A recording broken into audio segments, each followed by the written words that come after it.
What's up, guys? Welcome back to the channel. We are here at Axiom's shop for a big update. We just got the motor back in the car for the final time while it's going to be at the shop at least.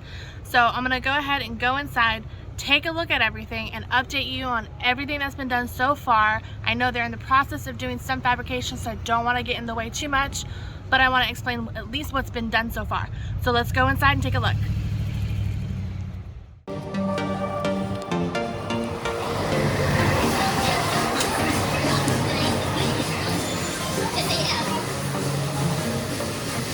Here she is, the Foxbody. Ow, I hit my elbow on everything in here. She's looking good. We got Kate underneath the car welding right now. She's working on the turbo and piping over there. Let's see what she's doing.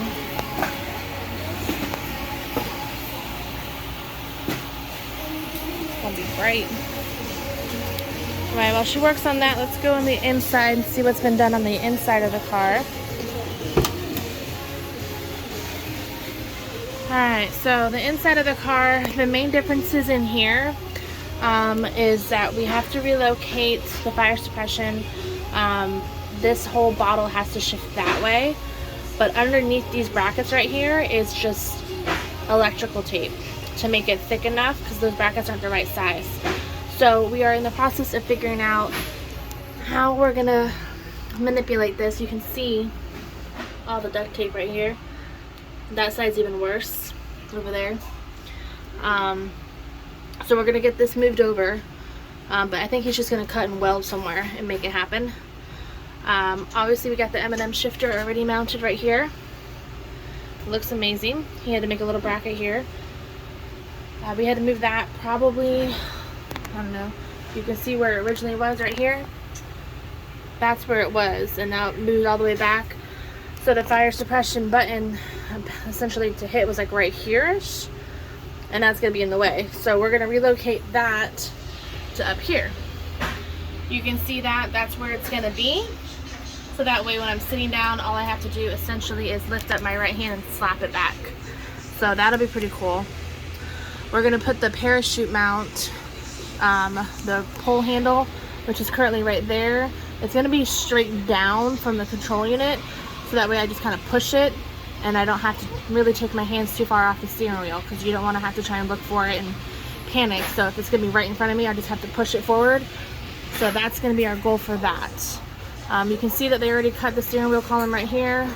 They're going to work on the inside after they get the outside done, which they are just now starting to get all the main fabrication done on the outside now that the motor is officially in the car.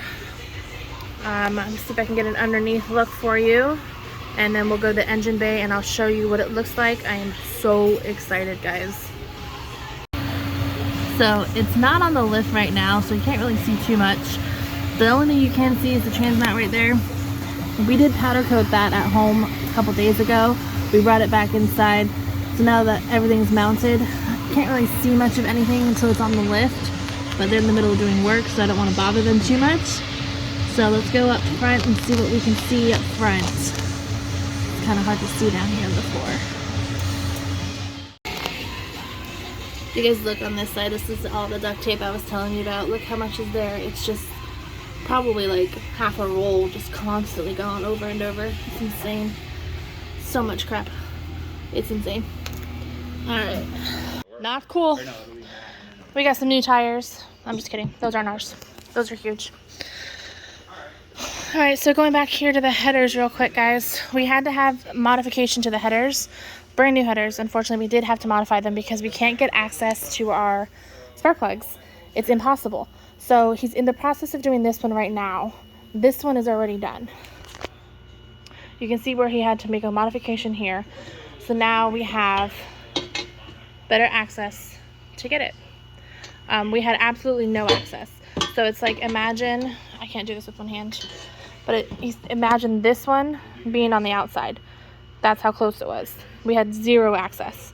So now once he puts this back on, and hopefully the motor will be back in the car on Tuesday and we'll be able to see everything, that's when he starts mocking everything up. But this is a total modification. So we're super happy he's able to help us with that. You can see that we have clear access now to all the spark plugs. Check that out. They even checked them all with sockets so we can get to all of them. This is the main one that we were having difficulties. So they basically re-welded this and pushed it out more. So now we have access. They did the bungs for the EGT sensors. So those are awesome. And they're just now starting to do fabrication work for the front. For the turbo. All the piping. This is where all the true fabrication stuff starts to come into play. So I'm excited to see what it looks like. Oh, look at the front of this. It looks so good. This car unfortunately had so much stuff that was crooked and not straight and uneven, so they're having to constantly go back and change things. But they're doing such a good job. I'm super excited. You see the turbo starting to get mounted down here. We're just doing all the welding. Still smells hot. See, as far as the LS bracket mounts right here, this is the mounts that they had to make. It was already set up for an LS, but unfortunately it wasn't straight and nothing mounted properly. So they had to completely make their own, and they made it super easy because they put a tab on the bottom, so we literally have an area to line it up. So that's pretty cool how they did that. So I just got back from Axiom's shop, and fabrication is going to take some time. We're not expecting to get the Foxbody back anytime before January, I would say. Even then, we might get it back mid-January. We still have a lot of stuff we have to do. A lot of the wiring has to get done. So we're in no rush. Our goal is to have the car up and running, I would say by FL2K at the absolute latest. We're hoping to have it tested by then, but we're super excited for this build. I cannot wait to hear it turn over for the first time, but we are a long way from that. So don't forget to hit that subscribe button below, guys, and I'll see you next time.